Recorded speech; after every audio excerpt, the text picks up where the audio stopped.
ॐ श्री गणेशाय नमः।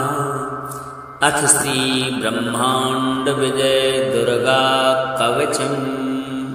नारायण उवाच।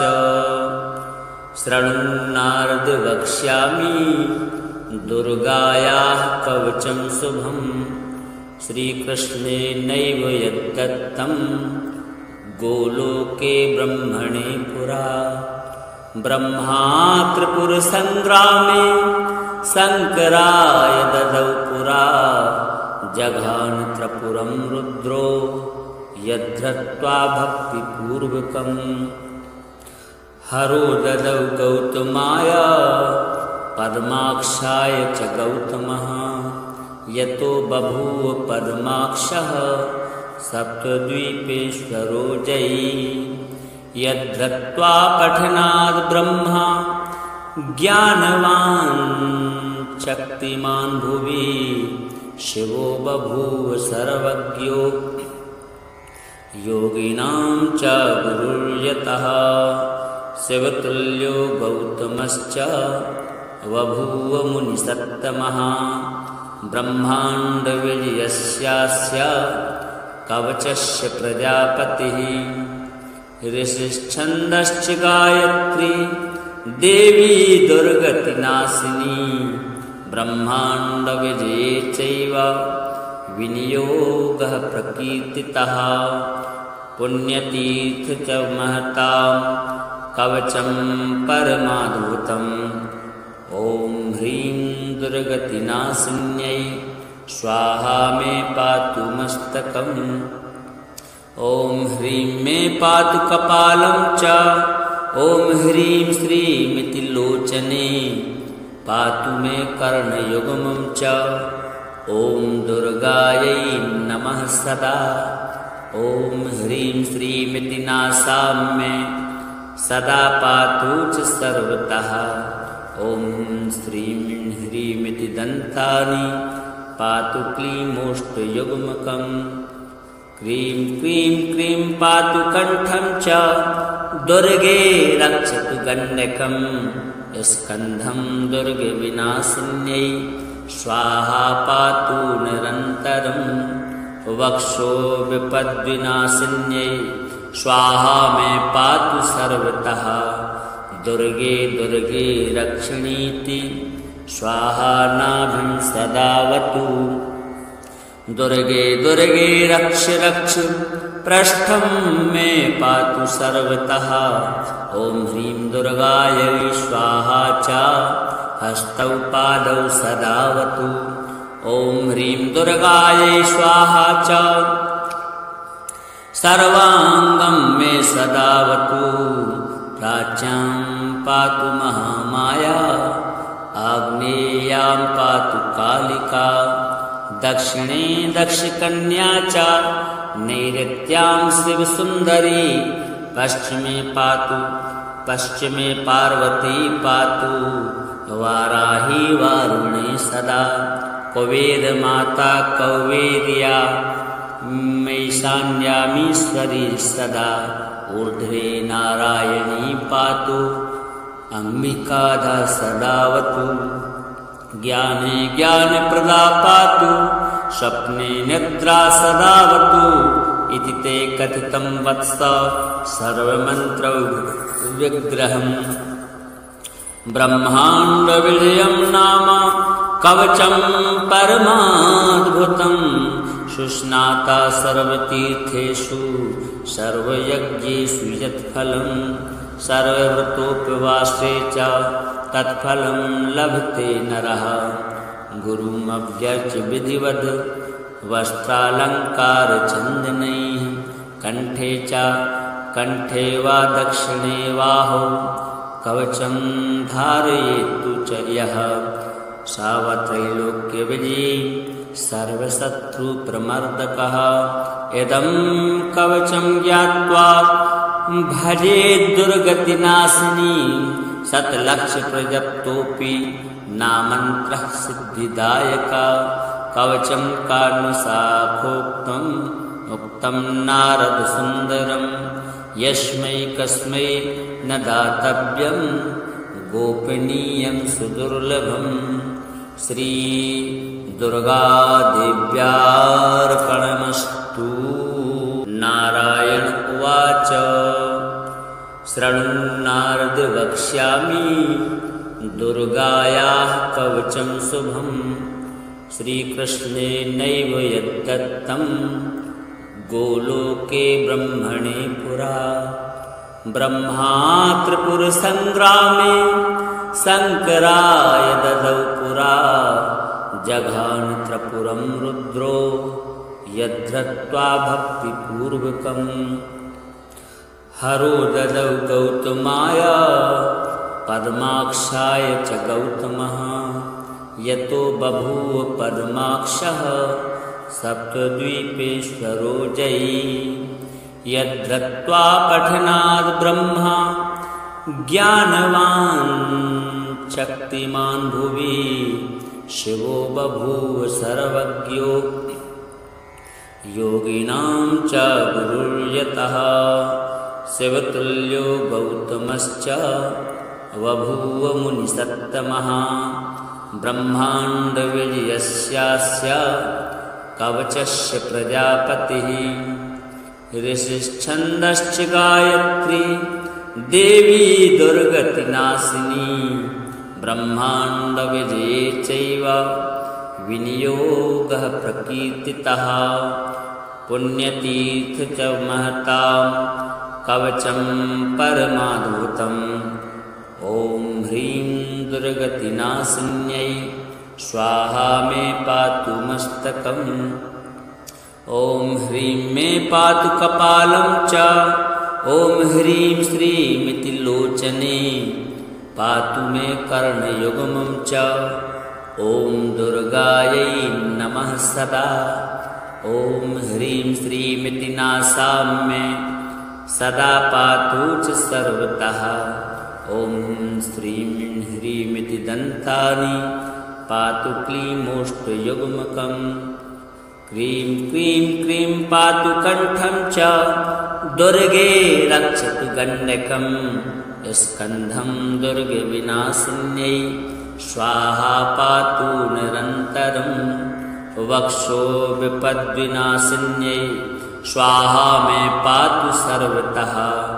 दुर्गे दुर्गे रक्षणीति स्वाहा नाभिं सदावतु। दुर्गे दुर्गे रक्ष रक्ष पृष्ठं मे पातु सर्वतः। ॐ ह्रीं दुर्गायै स्वाहा च हस्तौ पादौ सदावतु। ॐ ह्रीं दुर्गायै स्वाहा च सर्वाङ्गं मे सदावतु। प्राच्यां पातु महामाया आग्नेयां पातु कालिका। दक्षिणे दक्षकन्या च नैऋत्यां शिवसुन्दरी। पश्चिमे पार्वती पातु वाराही वारुणे सदा। कुबेरमाता कौवेर्या मैशान्यामीश्वरी सदा।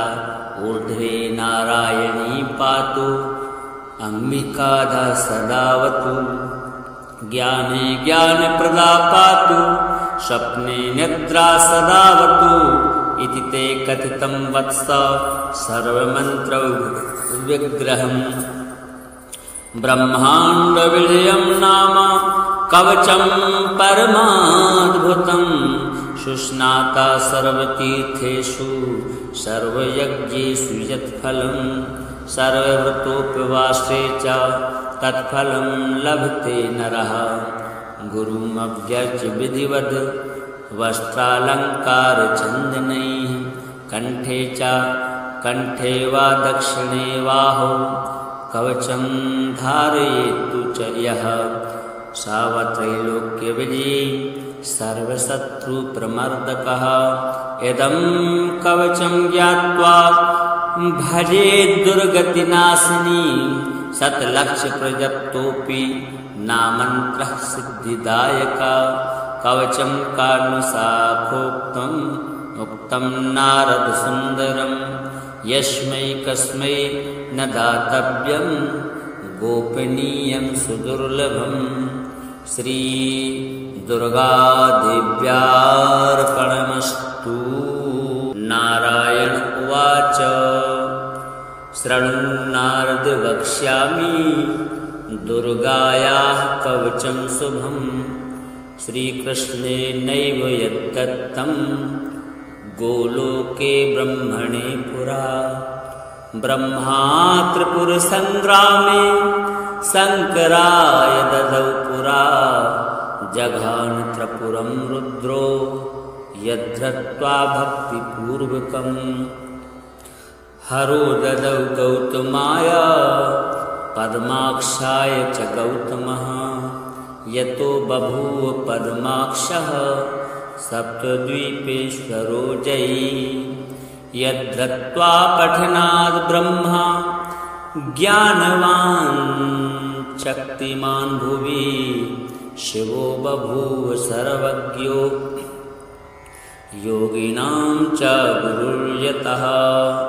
शिवतुल्यो गौतमश्च बभूव मुनिसत्तमः ब्रह्माण्डविजयस्यास्य कवचस्य प्रजापतिः।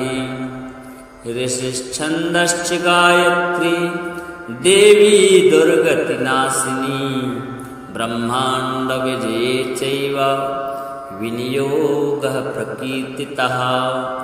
पुण्यतीर्थ च महतां कवचं परमाद्भुतं ॐ ह्रीं दुर्गतिनाशिन्यै स्वाहा मे पातु मस्तकम्। ॐ ह्रीं मे पातु कपालं च ॐ ह्रीं श्रीमिति लोचने पातु मे कर्णयुग्मं च। ॐ दुर्गायै नमः सदा ॐ ह्रीं श्रीमिति नासां मे सदा पातु च सर्वतः। ॐ श्रीं ह्रीमिति दन्तानि पातु क्लीमोष्टयुग्मकम्। क्रीं क्रीं क्रीं पातु कण्ठं च दुर्गे रक्षतु गण्डकं। स्कन्धं दुर्गविनाशिन्यै स्वाहा पातु निरन्तरं। वक्षो विपद्विनाशिन्यै स्वाहा मे पातु सर्वतः। दुर्गे दुर्गे रक्षणीति स्वाहा नाभिं सदावतु। दुर्गे दुर्गे रक्ष रक्ष पृष्ठं मे पातु सर्वतः। ॐ ह्रीं दुर्गायै स्वाहा च हस्तौ पादौ सदावतु। ॐ ह्रीं दुर्गायै स्वाहा च सर्वाङ्गं मे सदावतु। प्राच्यां पातु महामाया आग्नेयां पातु कालिका। दक्षिणे दक्षकन्या च नैऋत्यां शिवसुन्दरी। पश्चिमे पार्वती पातु वाराही वारुणे सदा। कुबेरमाता कौवेर्या मैशान्यामीश्वरी सदा। ऊर्ध्वे नारायणी पातु अम्बिकाधा सदावतु। ज्ञाने ज्ञानप्रदा पातु स्वप्ने निद्रा सदावतु। इति ते कथितं वत्स सर्वमन्त्रौ विग्रहम्। ब्रह्माण्डविजयं नाम कवचं परमाद्भुतं। सुस्नाता सर्वतीर्थेषु सर्वयज्ञेषु यत्फलं। सर्वव्रतोपवासे च तत्फलं लभते नरः। गुरुमभ्यर्च्य विधिवद् वस्त्रालङ्कारचन्दनैः।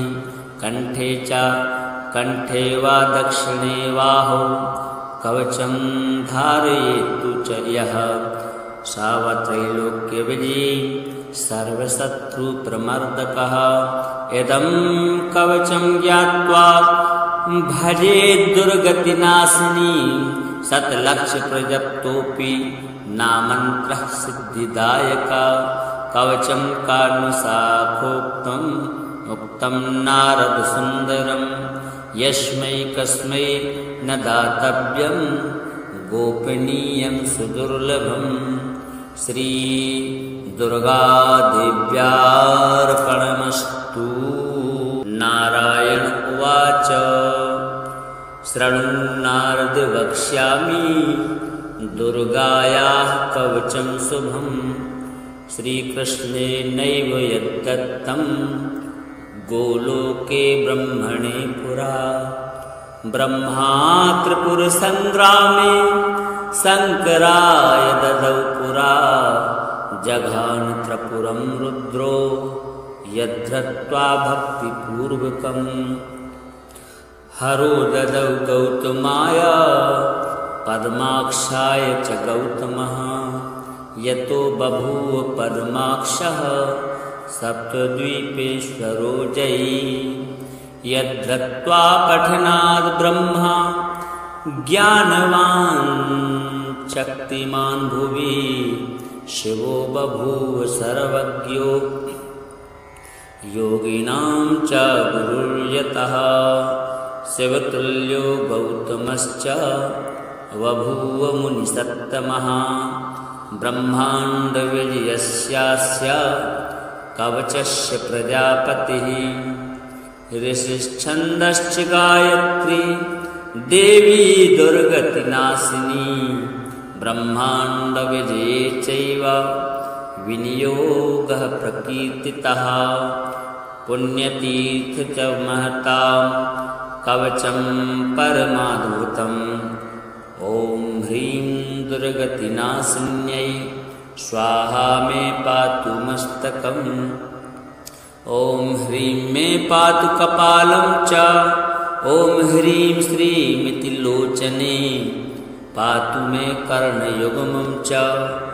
ॐ दुर्गायै नमः सदा ॐ ह्रीं श्रीमिति नासां मे सदा पातु च सर्वतः। ॐ श्रीं ह्रीमिति दन्तानि पातु क्लीमोष्टयुग्मकम्। क्रीं क्रीं क्रीं पातु कण्ठं च दुर्गे रक्षतु गण्डकं। स्कन्धं दुर्गविनाशिन्यै स्वाहा पातु निरन्तरम्। वक्षो विपद्विनाशिन्यै स्वाहा मे पातु सर्वतः। दुर्गे दुर्गे रक्षणीति स्वाहा नाभिं सदावतु। दुर्गे दुर्गे रक्ष रक्ष पृष्ठं मे पातु सर्वतः। ॐ ह्रीं दुर्गायै स्वाहा च हस्तौ पादौ सदावतु। ॐ ह्रीं दुर्गायै स्वाहा च सर्वाङ्गं मे सदावतु। प्राच्यां पातु महामाया आग्नेयां पातु कालिका। दक्षिणे दक्षकन्या च नैऋत्यां शिवसुन्दरी। पश्चिमे पार्वती पातु वाराही वारुणे सदा। कुबेरमाता कौवेर्या मैशान्यामीश्वरी सदा। ऊर्ध्वे नारायणी पातु अम्बिकाधा सदावतु।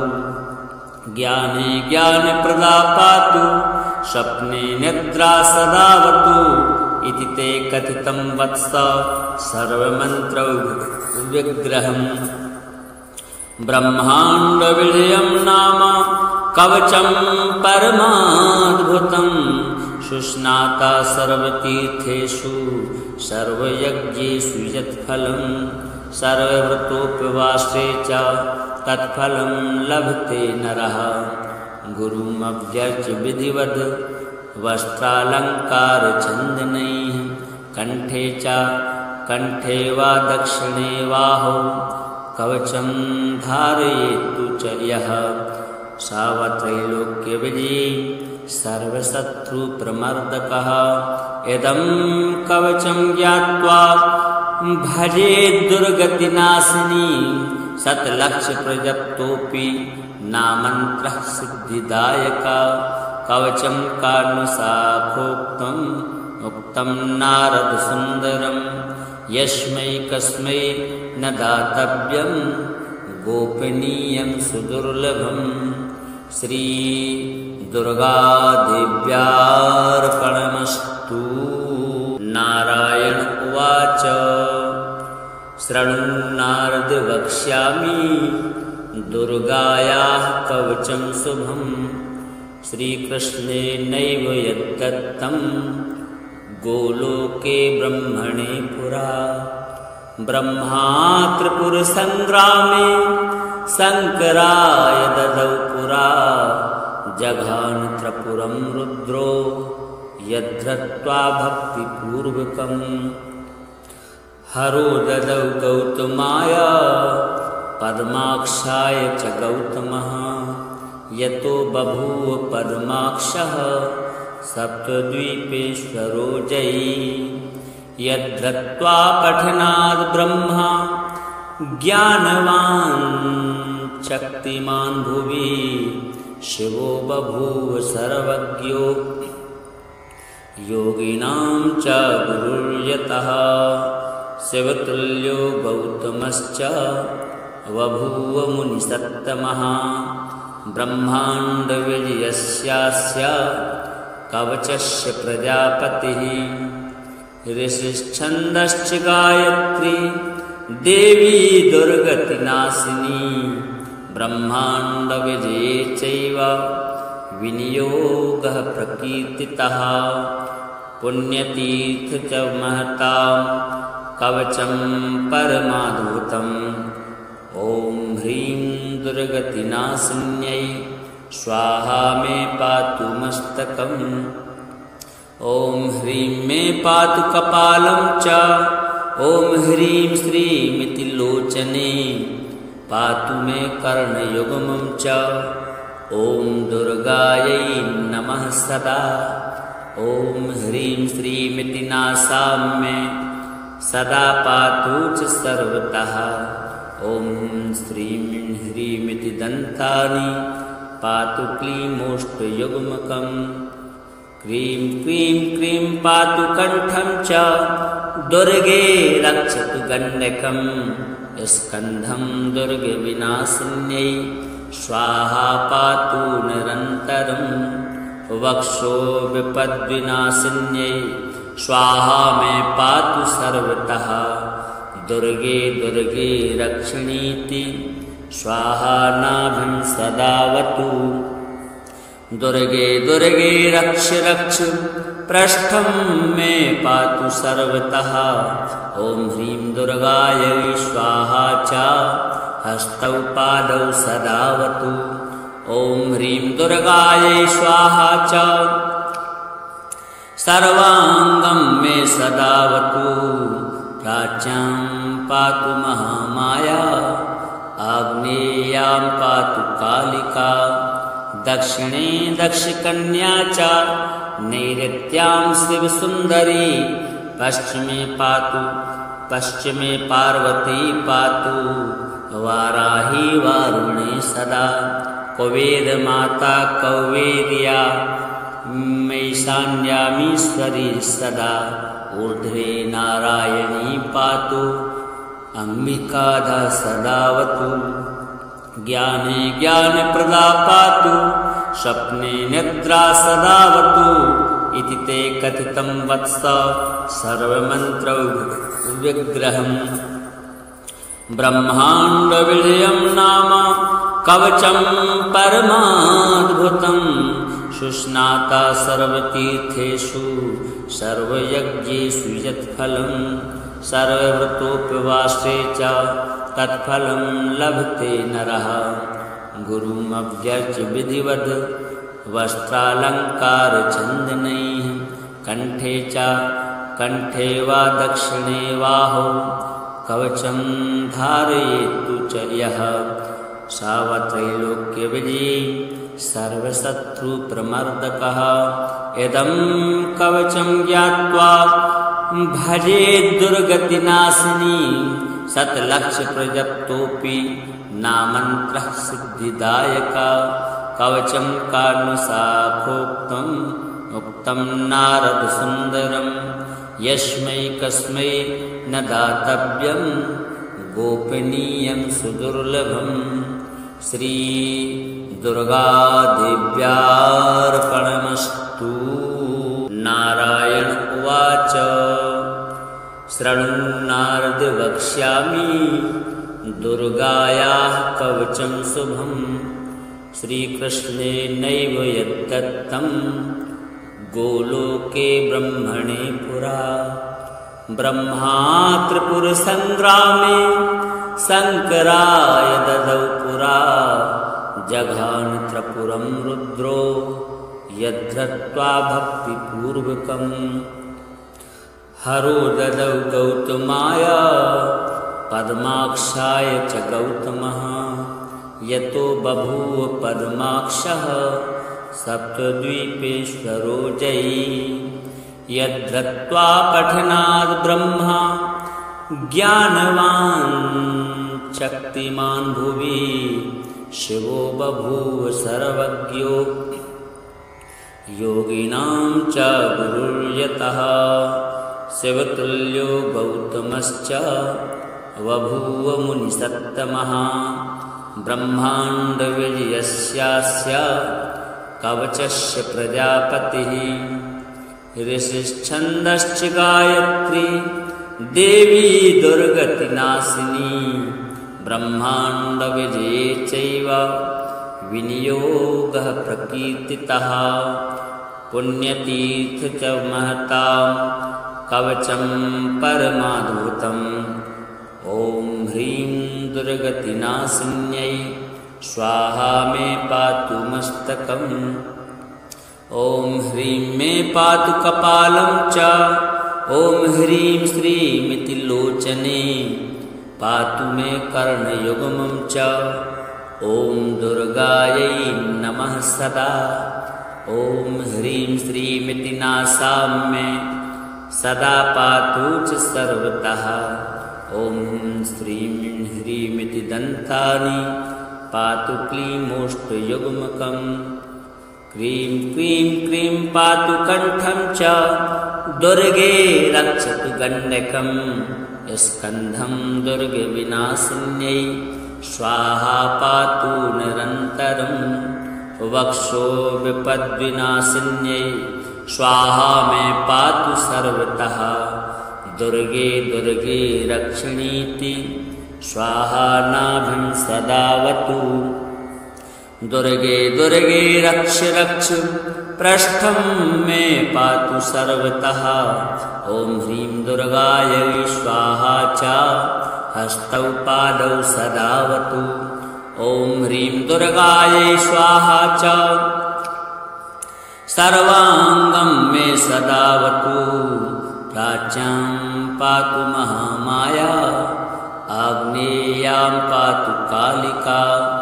दक्षिणे दक्षकन्या च नैऋत्यां शिवसुन्दरी।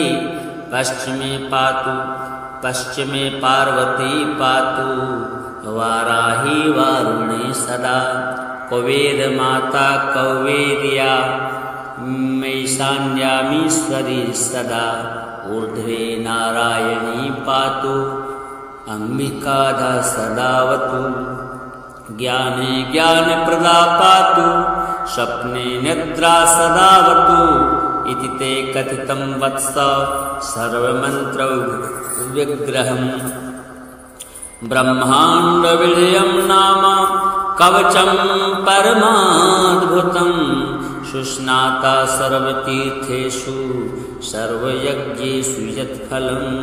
सर्वव्रतोपवासे च तत्फलं लभते नरः। गुरुमभ्यर्च्य विधिवद् वस्त्रालङ्कारचन्दनैः। कण्ठे वा दक्षिणे बाहौ कवचं धारयेत्तु च यः। सावत्रैलोक्यविजयी सर्वशत्रुप्रमर्दकः।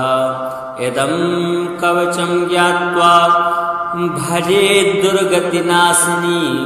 शतलक्षप्रजप्तोऽपि नामन्त्रः सिद्धिदायका। कवचं कारुणसाखोक्तम् उक्तं नारदसुन्दरम्। यस्मै कस्मै न दातव्यं गोपनीयं सुदुर्लभम्। श्री दुर्गादेव्यार्पणमस्तु।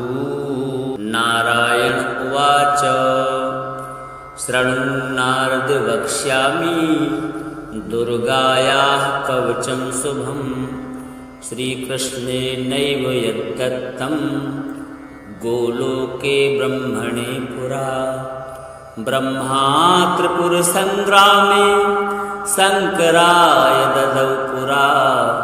जघान त्रिपुरं रुद्रो यद्धृत्वा भक्तिपूर्वकम्।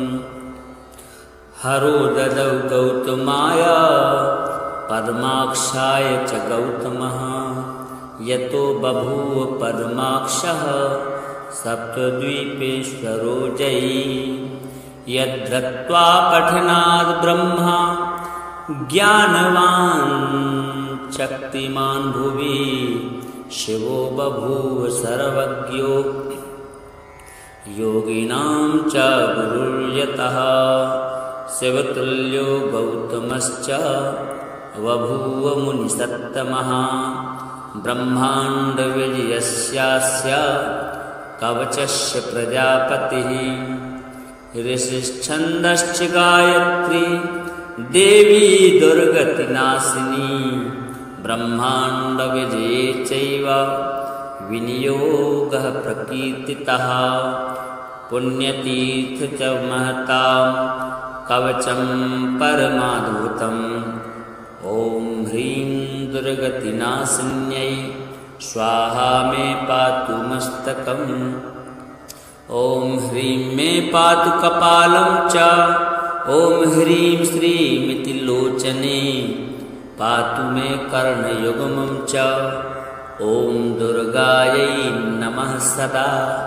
ॐ ह्रीं श्रीमिति नासाम्ये सदा पातु च सर्वतः।